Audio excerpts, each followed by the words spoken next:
Psychopath versus sociopath. We usually use both terms interchangeably to describe an extremely horrible person. But when it comes to the technical use of the terms psychopath and sociopath, there are some key differences. While psychopathy and sociopathy can overlap at times, experts use each of them to describe different characteristics. Psychopathy and sociopathy are mostly used in pop psychology and media to refer to people who suffer from antisocial personality disorder, or ASPD. However, that's not all there is to the equation. In this video, you'll learn 5 ways to distinguish between psychopathy and sociopathy on the fly, and also how to deal with them. Make sure to watch until number 3, because it's one of the key differences between the terms psychopath versus sociopath you should always keep in mind. Number 1. Psychopaths are usually born that way. Sociopaths develop their disorder. While both psychopathy and sociopathy show signs at an early age, the first one is usually hereditary, and the latter is a product of nurture. People are usually born psychopaths. They don't develop psychopathy as a consequence of contact with their environment.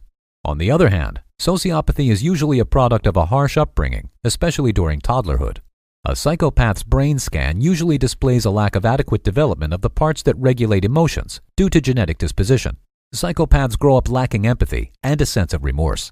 A sociopath usually develops their symptoms as a consequence of childhood trauma and bad parenting, or lack thereof. Just like an aggressive street cat who doesn't trust people and might injure your hand even if you're only trying to pet it, a sociopath grows up distrustful of people and turns to aggression to cope.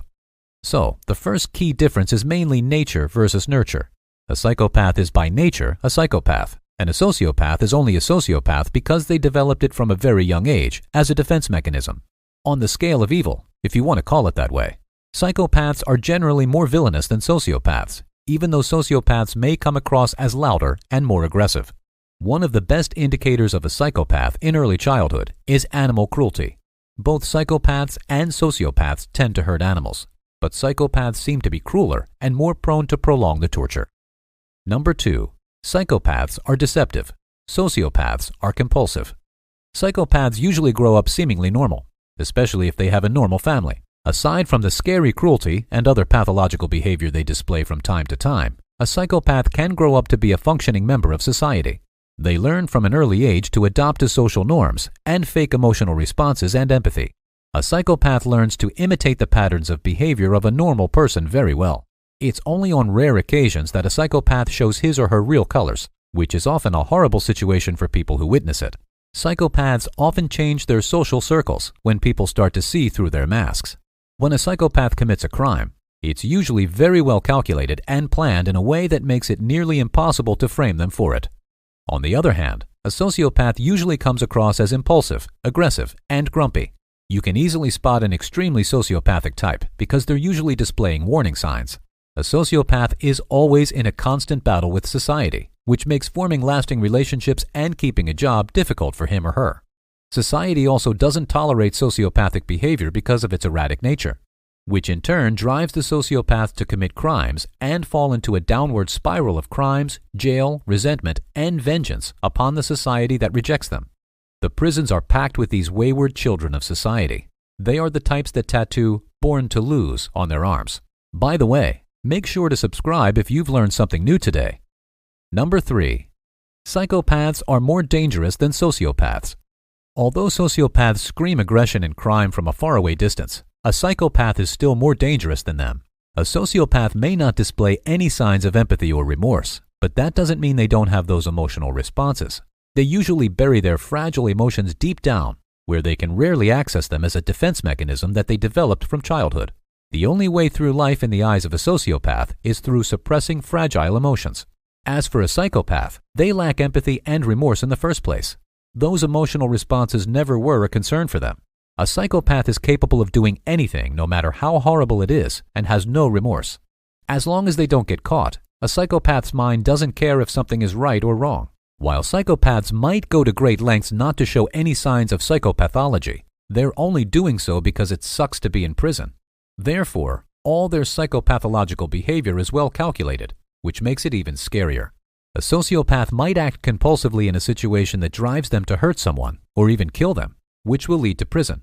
A psychopath will hurt and kill people and might never get caught. We also refer to this kind of extreme psychopath as a serial killer. Their stories make shocking news and great Netflix series. To put it simply, while you keep watching out for the loud ones, the quiet ones will commit horrible crimes that no one witnesses nor expects. And by the way, killing, torture, and physical pain are only some extremes of antisocial behavior. Sociopaths and psychopaths can still function in society, and their psychopathology might even predispose them to be successful. Many successful people climb the social hierarchy only because they have no empathy or remorse about crushing everyone in their way. Number 4. Mild psychopathy versus mild sociopathy. As mentioned before, not all antisocial people get their 15 minutes of fame on the national news after committing a crime or multiple ones. Some of them get their own Netflix documentary, a couple of books, and a movie adaptation, and others never get to be known by more than their immediate social circles. Let's call these types mild antisocials. Mild psychopaths are extremely manipulative and can come across as normal people. Their psychopathy displays at best as pathological lying, deception, shallowness, and a lack of remorse. While they might be good at covering their dark side with a fake persona that they practice since childhood, the pathology of a psychopath never fails to show itself to the world from time to time, especially when there's something at stake that the psychopath values, like a job promotion or some sort of monetary gain. A psychopath will do whatever it takes to get their desire at the expense of others because he or she lacks empathy and remorse. Mild sociopaths, on the other hand, can avoid a criminal path in life if they grew up in a better environment than the one that triggered their pathology. When a sociopath changes his or her social circle that provokes their pathology, they might get a chance to become a better person, especially at an old age. Many sociopaths turn to religion to calm their monstrous side. That's why you also find many prison inmates attribute their redemption to finding God. As long as there are no situations that evoke anger or extreme need in a sociopath, he or she can lead a life with no serious crimes or extremely bad situations that trigger their impulsive behavior. A mild sociopath can just be referred to as a person with anger management issues or a bad temper. Many people would even describe them as having a good heart deep beneath the raging exterior. Number 5. Dealing with a psychopath versus dealing with a sociopath. Generally speaking, it's better not to deal with a psychopath unless they're a close family member who cannot be ghosted or abandoned. A pure psychopath won't even feel love for you in the first place. The more psychopathic a person is, the less they're likely to develop bonds. As long as your psychopathic sibling or child is capable of taking care of himself or herself, it's better to keep the least possible amount of contact with them, especially if you've already witnessed their psychopathy firsthand. The same goes for an extreme sociopath, although the situation might be a little bit different. Since a sociopath is usually incapable of long-term planning and keeping a job, they might be dependent on you if you're a close family member, which makes it hard to abandon them. Sociopaths also develop bonds and are capable of love even though their version of love might be different than the norm. You'll have to weigh your scales when it comes to dealing with a close family member or a friend who's sociopathic. If it's a situation that's too much to handle, it's better to keep a distance from your sociopathic loved one. If their sociopathy is not too pathological, if it's just an extreme part of their personality, then you can cohabitate with your sociopathic loved one and even help him or her overcome their dark side. Having genuine love can be therapeutic to a sociopath with the hope of a better life and a more balanced personality. And if you like this video, then check out these related videos to see more. And make sure to like this video to let the algorithm know you'd like to see more videos like these.